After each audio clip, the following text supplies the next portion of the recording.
and edit this later. Take out the first few minutes. Well, welcome, Carrie. I appreciate you being the first one I get to interview on this podcast, and it means the world to me as you are a good friend and, well, very accomplished, so I was kind of lucky that I could get you here. Let's start kind of where you got into ag.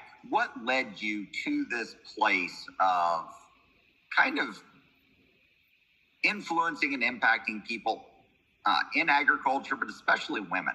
How did you come from there to here? Really, I didn't really grow up in a huge agriculture family. I mean, anytime that you live in a rural area, you always know about agriculture around you. So I grew up more in the Western equine world, rodeo. My family raised and trained a lot of horses, and I'd always wanted that farm because my dad had always talked about growing up on a farm, and he didn't really like it. But I liked everything that he talked about. And I kept thinking, man, when I become an adult, I'm going to do this. And when I met my husband, he was in a beef cattle business. So he had a commercial cow-calf operation. And we kind of started with that. And not too long into it, I had a really, really bad car crash, and we had to sell everything because even though I wasn't responsible for the car crash, financially, the other person was not prepared for anything. So we got the bulk of that financial responsibility. And about 2 years into my recovery, we looked at each other and we're like, this wasn't our fault. Why should we keep having to give up everything?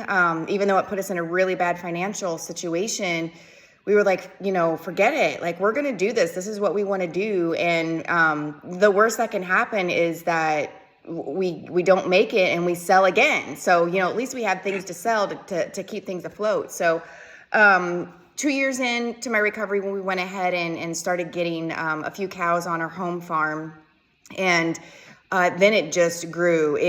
Fortunately, we entered whenever prices were super high. So that inflation helped us for the next, 3 to 5 years, luckily give us a boost to get in there.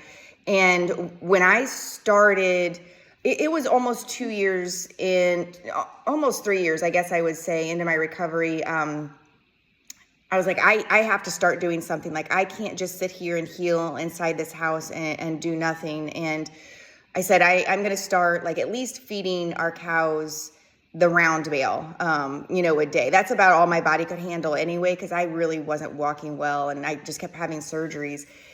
And I started realizing that, wow, it's doing something mentally for me.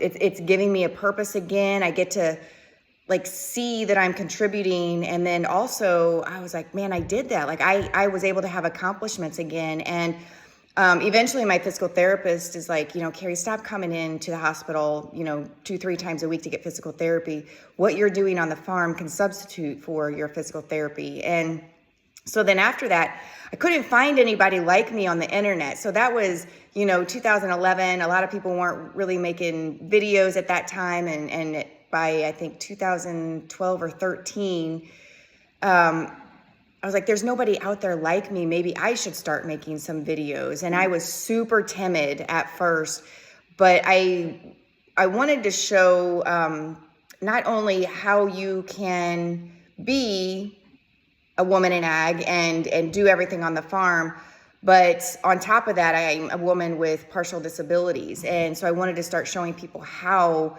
you can still live this life as long as you ask for help and you're very creative. And that's where my passion really started evolving was, hey, I got all these lessons from my recovery journey, and now I'm using them to work on the farm. And it was honestly God saying, Carrie, you're not supposed to keep all of these lessons to yourself. You need to start sharing them. And I finally listened after a long time. So we're 10 years on from that first foray into doing stories and telling your journey. And what have been some of the highlights of that 10-year, decade-long journey now that you've had a chance to impact people and change people's lives? And not only their lives, but how has that changed you and your family's life?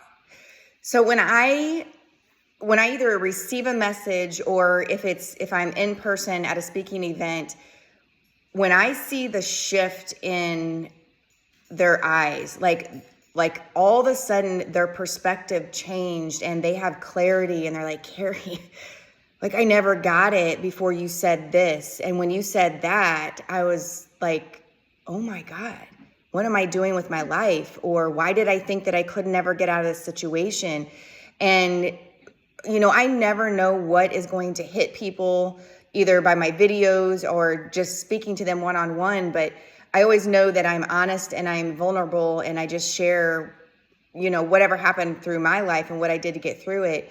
And when it resonates with them, that's the fulfillment that I get. Like it's like all of this wasn't for nothing. Even though it taught my family and I a lot of lessons, it's like it needs to be bigger than that because there are so many people out there going through a dire situation and they're thinking my life is over or, this is going to change my life forever. I'm never going to be the same. And then they see that, hey, this huge mountain that's in front of me, it's actually navigable and I can get over top of it, but it's going to take some time. It's going to take some determination.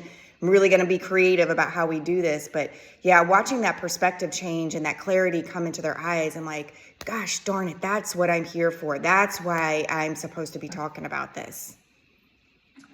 And that led you to a book. Yes. And that probably was a huge step, I'm guessing, because I've never written a book, but I've talked to people that have, and that first book is always the challenge just to get over to write it. What kind of led to the thought process of writing the book, and then what kind of response have you received from that?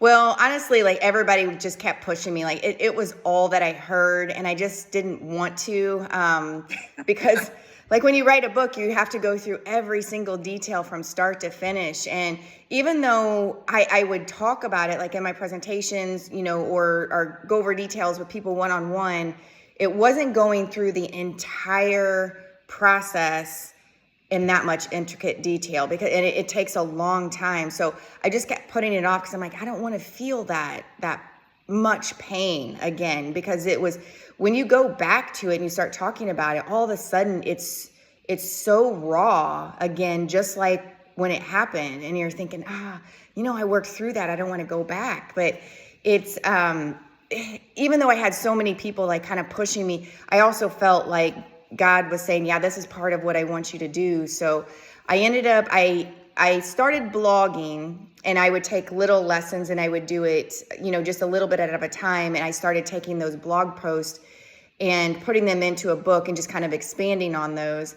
And I was still having a lot of trouble finishing it. And I think it was in the very end of 2020, a friend of ours said, hey, you know what? There's a remote ranch up in the middle of Montana that I think you should go to. It's a friend of ours. There's no outside influence. Like we had to ride like 3 hours to even get to it because you can't get to it by any other way. And no cell service. There's nothing except for the quiet of the mountain and the river rushing. And so I sat there for 4 days. And I wrote and I wrote and I wrote. And I came home and I contacted my editor and I said, okay, here's my first draft. I puked it out. Tell me what to do. And it was one of the hardest processes I've ever been through because it's because it's such an emotional story to tell. And then you've got an editor saying, hey, I need to expand a little bit more on this. And you're thinking, how much do I want the public to know? Because there's always things that are they're either super private or you just got to be careful about everything that happens. And then she's like, hey, you have certain sentences that don't make sense. And I'm like, oh, I don't like this part. I'm like, this editing part is so blah. I just want you to do it. But I know that they have to, have us go between. But when she finally said, hey, this is it, I think you've got it, we can go to print and launch, I was like, oh, thank goodness, because it wasn't very fun for me to write a book. And I only wrote about the first year of my recovery because that's as much as I could get out. I just didn't want to go any further with it. And everybody's like, but I want to know the rest of the story, what happened afterwards. And I'm like, oh, I don't know. I don't know if I want to write another one. It kind of has to be a pull, though. It kind of has to be a burden on your heart, probably, to relive that through writing it and bringing it to the public and sharing probably a lot of intimate details, I'm assuming. And I'm guessing that it would still have a huge impact on people. As, Paul Harvey used to say, the rest of the story, people want to know. Yeah.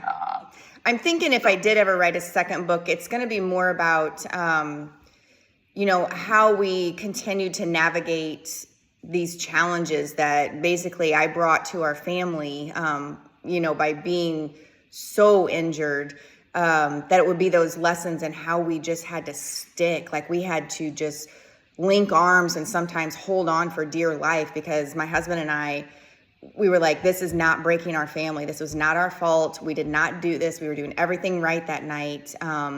But yet here we are the ones who are dealing with the consequences, of someone's choice. And we're just not letting our family being ripped apart about it. But we had to work really hard at it. And I think that's what the second book would end up being about.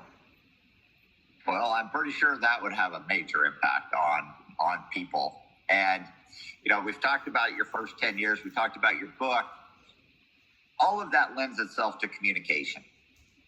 How has your communication changed, and how has that really allowed you to network with other women in ag? And also you go speak at schools now too. How has that really changed things, and how has that helped people? I am a much more open person. So before this all happened, I was very private. I didn't really talk about anything that happened in our lives. One, we were so busy with, 4 kids, a farm. I had a self-employed business, and things were just chaotic. But afterwards, it was, all these lessons that I keep talking about, Carrie, they're supposed to be shared with other people because they're going through something in their life, and they see you navigating this, terrible situation for such a long time. Like it was a 4-year recovery, and then it never goes away. Like I'm still always having to deal with it. And they're wanting to know, you did this. Why can't I get through my situation? And it's just that calling to just keep talking about things. You never know where your journey is going to take you. So it started out as basically like safety on the farm, that I was sharing with people. And, because working as a woman and then having disabilities on top of it, first thing always for me every day is safety. How am I going to continue doing this job, but in a safe and efficient manner? And then I started realizing all of these mental and spiritual revelations that I was having while I was out there on the farm, because you spend a lot of time alone. And when your life comes to a complete halt, you start noticing things and being able to take a little bit more time to appreciate them, because you're not having to rush off to the very next thing and figure out how, I'm at work, and then as soon as I get home, we have 15 minutes to eat and the kids got to go somewhere else. So I didn't have that anymore. So I had a lot more time to just sit and just think about life in general. And so then it became mental health. Like, what is agriculture going through as far as mental health is concerned? And for me, I was in a position where my perspective had changed, and I had this farm that I get to work on. Not have to, I get to. And I loved every single second of it. How can I use this to better my mental health? And that's where I started realizing that I didn't realize how much I needed a purpose in life. I didn't realize how much I needed to contribute to my family in other ways besides, like cleaning and cooking, like the normal stuff. And then I didn't realize how much I needed accomplishments. Like I need to have goals and I need to work towards something. Otherwise, I feel empty. So it was a really, really, big turning point for me, and having the time to actually say, okay, who are you, Carrie? Like, this was you before, but who are you now? So then I would take those lessons and start teaching that to people. So I'm like, I feel like I have a little bit of everything. And I think you hit on a really good point here. And I talked to, of course, the group that I get a privilege to lead about, you can't spend from an empty bank account. What are you filling yourself up with so that you can pass on to others? And, that purpose really started probably filling you up to allow you to take speaking engagements. How is that looking for you as far as speaking engagements? You do quite a few of them. How does that look like here in the future for 2025 and beyond? Yeah, I do so much self-care, teaching for other people, and I do it for myself, but sometimes I let myself go in order to take care of someone else. And I've done that for a long time, and I started feeling like a little bit, I just remember thinking earlier this year, I'm like, man, I'm so tired, but I couldn't figure out really what that meant. And I was going hard at it because I was doing like 65 speaking engagements a year. And, some of them were in Missouri, which in Missouri, it could be an hour, it could be, 5 hours to the, very north of Missouri. So those trips I could get done in a day or two. But then, I have like the big trips where it's 1 or 2 nights that you've got to stay and you got to do a plane ride. And I thought, man, I love this so much, and my mind is so ambitious, but my body is not keeping up with what I have going on, and I don't want to say no. So I actually decided at the end of the summer that I'm going to pull back just a little bit and not do as much big travel, and I guess really kind of concentrate on me now and just kind of let everything heal again and rejuvenate. And I want to spending a lot more time, like intentional time with my kids. So we have to travel to see each other now because everybody's out of the house, and just doing a few more things on the farm, and taking my horse out for a ride whenever I want to now, because I have a work schedule, even though I work from home, and I stick to it. So a lot of times I don't allow myself to do those things. And by evening, my body is tired. So it's hard for me to go out and say, I'm going to go take a pleasure ride, at 6 or 7 o'clock in the evening. And by that time, I can barely get my saddle on my horse because I'm just tired. So it's those things, giving myself a little bit more permission to just concentrate on me for a little bit. So I'm not going to take a huge amount of speaking events for 2025, and I'm going to keep them just a little bit closer to home until I feel like, okay, now I'm ready. Now I can go back at it. Yeah. You also got involved with some organizations like AgriSafe. Uh-huh. How has that allowed you to share your message, but also have a broader impact on people?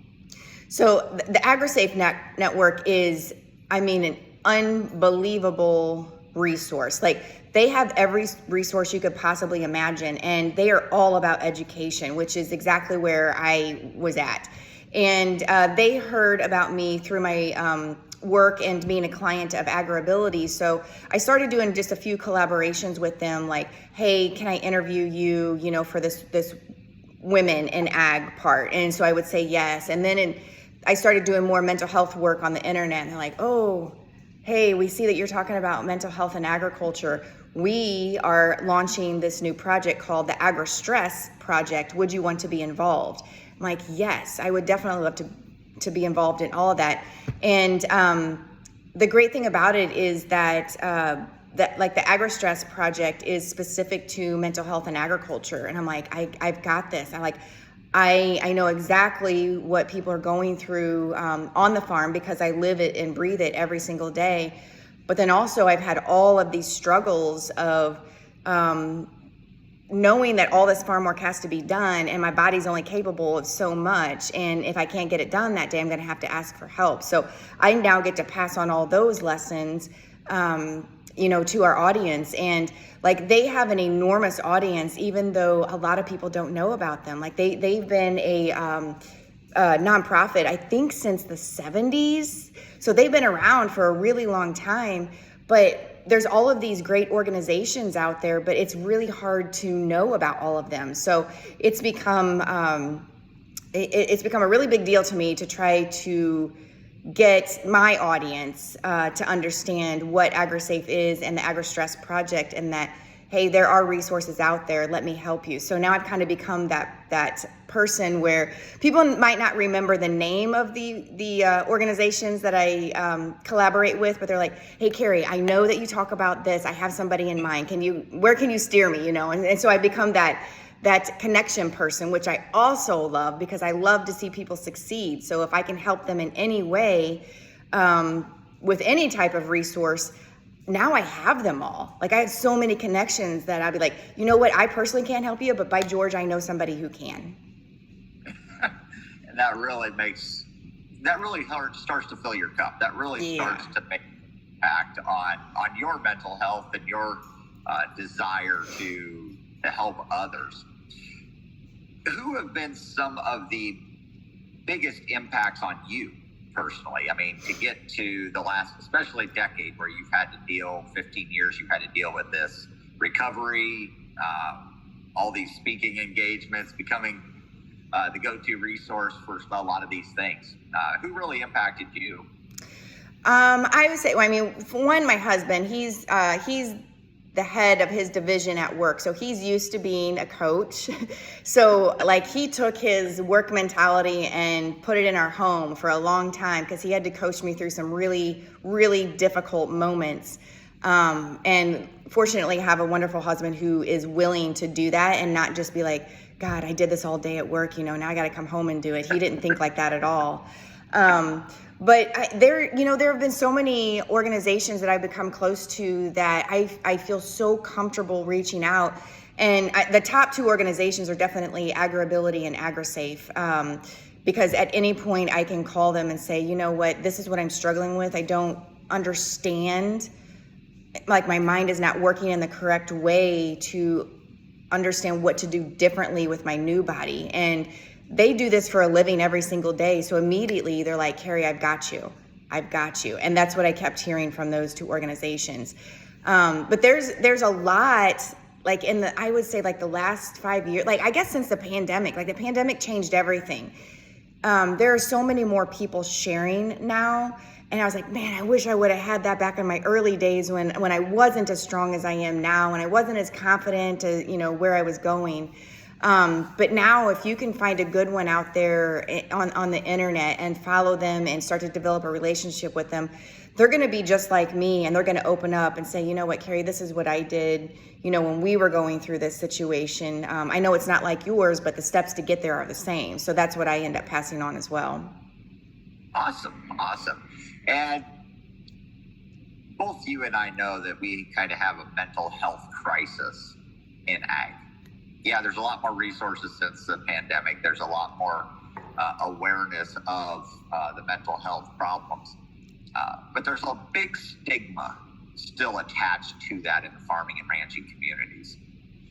In your thoughts, what is some of the ways that we can start to demystify that and start clearing away the fog to help people deal with a lot of the stresses? As you mentioned earlier, we spend a lot of time alone on farms and ranches. The communities are shrinking, so you don't have a lot of the community support maybe you did 30, 40 years ago. In fact, I was talking to somebody yesterday, and we got to discussing how school systems are shrinking because you have less people out here with kids, and there's nobody to take over. How do we start to demystify that? How do we start clearing away the fog? I think a lot of it is, farmers in the past, they just don't talk about anything personal. So, they'll talk about the weather and their crop and their cattle all day long, but they're not talking about the hardships that they're going through, because that is something that has been passed down from generation to generation. Is you don't talk about the hard things, because then that shows people that you're having difficulty in your life. Then that's deemed as weakness, and then they start, doing all this negative self-talk of, well, if I actually tell people, what's happening on our farm, they're going to be like, well, he can't even take care of his family, or, he's going to be the fifth generation and he's going to be the one that loses it, and that's how the self-talk starts going. So I think if we, and I don't know if it's just because I'm so in tune to it that I'm seeing more openness, with talking about, what are we doing to diversify the farm now? Because hardly anyone, unless you have an enormous operation, which we just cannot have in the state of Missouri, because there's just not enough open land anymore, that, hey, we're going to have to start offering something just besides beef cattle. So, or like if we're crop farmers, what are we going to do with this during the winter? Maybe we need to rent it out and, let somebody's livestock graze on it, or, they're having to think about something different. And they would never talk about that before, because that means you're weak. Like, you can't just make it on whatever you're farming. And everybody knows, I shouldn't say everybody knows, because everybody doesn't know, that we're finding out that farming is a huge roller coaster of emotions. So basically there is hardly anything that's in our control. Like the weather, obviously, Mother Nature has control of that. Government regulations, we have very little control. There's all this stuff that, sits us down in our seat and saying, hey, this year's not going to go well. Sorry about that. And it's completely out of our control. And farmers are sitting there thinking, like, I can't even take care of my family this year.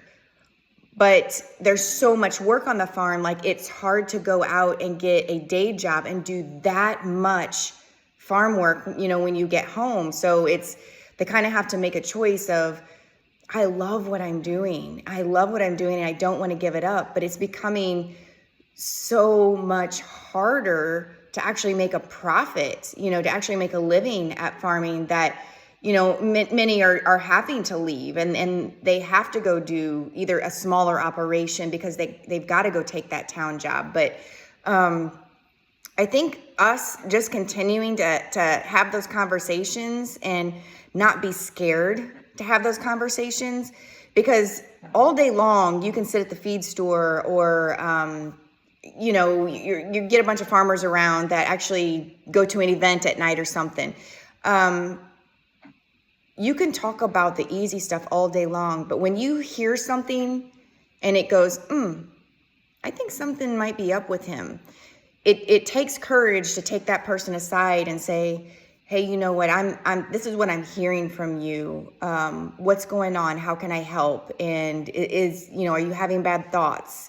It takes some people to have those hard conversations. And I think the more we get out there, the more open that those farmers are going to be in either receiving or asking for help. And as I mentioned, some of the problems we're having is the shrinking rural communities. There's less people to ask those questions. There's less people to talk to that you may trust, especially with the level of competition now for land and, access to acres. How does that look? Because like you said, if we're competing with acres, I don't want to go tell you my deepest, darkest secrets, because, that may mean you get that next, 160 or 240 acres to farm, and I don't, and that might mean the difference between somebody coming back to the farm or not. And how do we start to shift this kind of loss in rural America to build that trust again that we had, but nobody shared their feelings. Yeah. And now we have smaller communities and everybody's competing. How do we kind of get that kind of rounded out? That's difficult, because it's, in my mind, like I'm not competing with anyone, but I know that there are people out there that it's like, I need that farm that's bordering mine, so if somebody doesn't come back from the family, you're like, I really need that farm to expand on mine. So it is hard. I guess in that aspect, like you don't want to tell everybody, everybody and their brother about what's going on at home. But I think if you can find that one person, and it could be your minister, it could be, a lot of times there's a special group of farmers that get together that you do trust, and you can tell those things and you can network together. But if there's not, I think like you and I understand, you can be really close to people and like either hardly ever see them or never see them, because one thing that the pandemic did was it brought virtual conferencing to the forefront. So we can have real, deep, meaningful conversations, even though it's over a computer now, but we get to know these people really, really well. And you can form a support system anywhere. So if you're not comfortable in your home community, go to the next county over, or look online at these groups that you can get involved in that meet once a week or even once a month, if you can't do that. But I think they're out there. I think you just have to be open to trying to find them.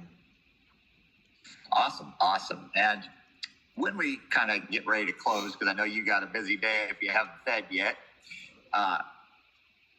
what kind of message would you have not only for women in ag that are actively doing ranching and farming, but those young ladies that maybe are in middle school or high school that are looking to say, hey, you know what, I want to be in agriculture, but, either A, I don't know anybody, or B, I just don't see the opportunities within my own operation or within my communities. What's one final parting message or messages that you could carry there that would help people? Yeah, I think if you don't feel like there's anyone near you that you can take to the side, like within your own operation. So if you're growing up on a family farm and you're like, this is not how I want to do things, nobody's taking me seriously, find a different mentor. I think it's always great for someone to get off of the family farm, go see how someone else's operation, works.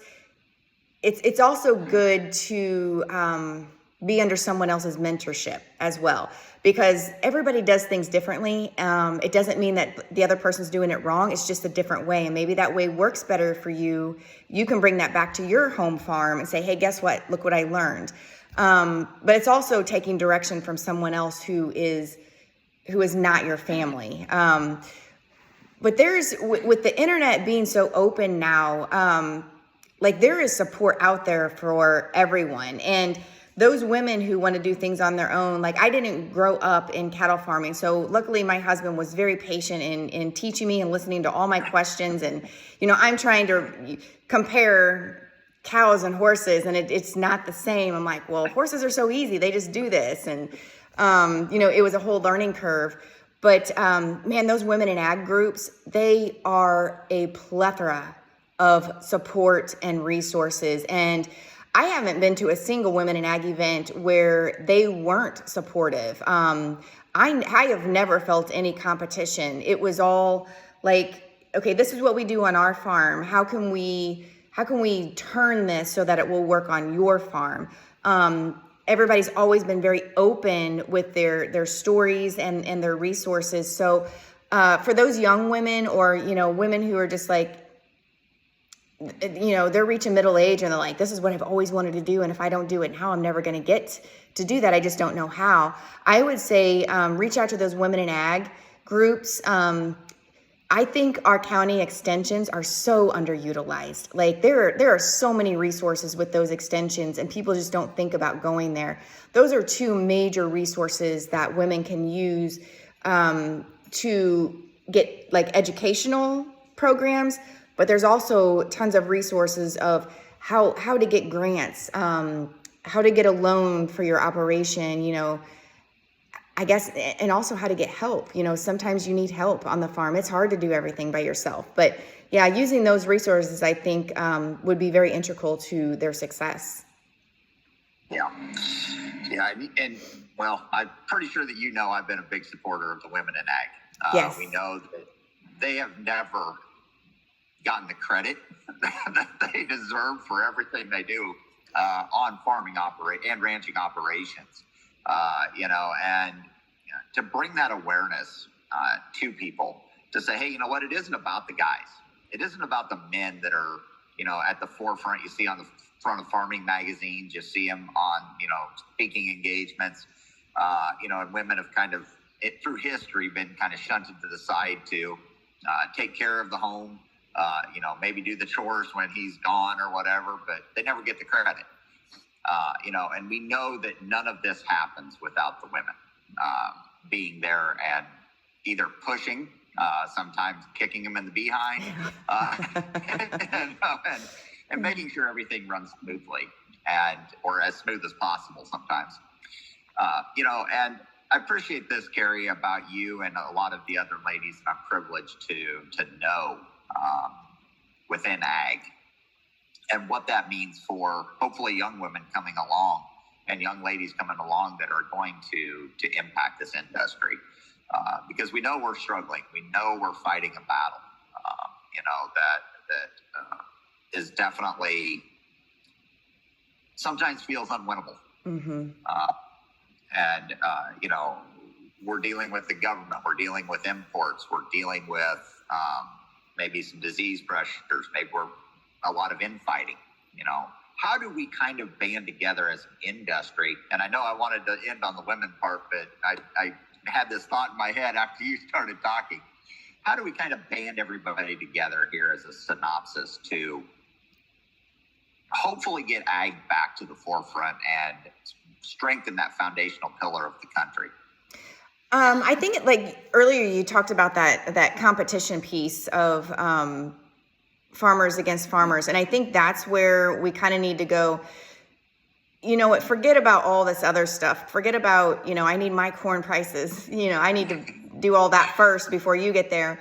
I think we need to forget about all of that and remember that we are a small percentage of the world now. Like, years ago, everybody farmed. Like, it was out of necessity. Like, you farmed for your own family and that's what you did. And now, more and more people are either not wanting to do the difficult work that goes along with farming, or they're realizing that, hey, I can make a lot more money going and getting a job in town, and either not doing this or just doing it, for fun, on a small operation. But I think coming together and, just linking our arms and saying, we're all here for the same cause. We need to make sure that we're working together and not against each other. And we need to do that on all fronts and be open to new ideas. And there's a lot of different stuff going on in farming, like understanding your soil health and making sure that we put back what we take out, and just being open, I guess, to those ideas that we can still learn a lot, with new technology and how to make things better, but yet kind of stay natural. But doing it as one is what I want people to understand. It's like, hey, we don't have to be competition. We're all working towards the same goal. So why don't we just work together? And if we start banding together and start raising our voices, like I feel like I'm finally seeing like agriculture is finally saying, hey, don't forget about us. We've been back here this whole time being very quiet with our heads down, just working and working and working. And now we realize, hey, we need to have a voice in this world because people don't understand that we're in your everyday life. And I think that's where a lot of the education is coming through, where, a lot of farmers are finally getting on the internet and saying, hey, we're not just a plow jock. Look at the equipment that I'm using, and look how smart you have to be to actually do this work, because I think a lot of public they don't have that view of us. Like, it's very integral process now to farm. And I feel like sometimes getting that in equipment that you guys use for crops, like, you need to be an engineer to even understand how to operate it. It's crazy, but I don't think the rest of the world realizes how much technology is actually in agriculture these days. So let's get out there and educate them. Absolutely. Well, Carrie, I want to value your time here. how do people get a hold of you? How do they find your book? How do they, communicate with you if they have questions or just want to reach out and say, hey, I want to network with this fabulous lady and get a hold of you? So probably my website is the best because it has everything on there. So it has my contact information. I'm on all social media sites. I do have a spot where I have a shop section where my book is in there. That is the author signed copy. But if you just want to like get one really quick off Amazon, you can go there. I think it's anywhere books can be sold, but almost everybody uses Amazon these days. But find me somewhere and send a message. I read every single one. I respond myself. So we can talk about anything. That's what I tell everybody. We can talk about anything. Well, folks, I have been absolutely blessed to have this lady in my life for a number of years now, and she's as genuine as she appears here on the screen and on the podcast. And I truly do appreciate her for everything she brings, not only to her friends, but the world at large. I can't say enough good about her. She does fabulous work, and she's fabulous in her own right. So, Carrie, thanks a million. I appreciate you, and I appreciate your message and everything you're doing. Keep doing the good work. Always a pleasure, Shannon. Thank you. We'll talk to you soon. Thanks, Carrie. All right.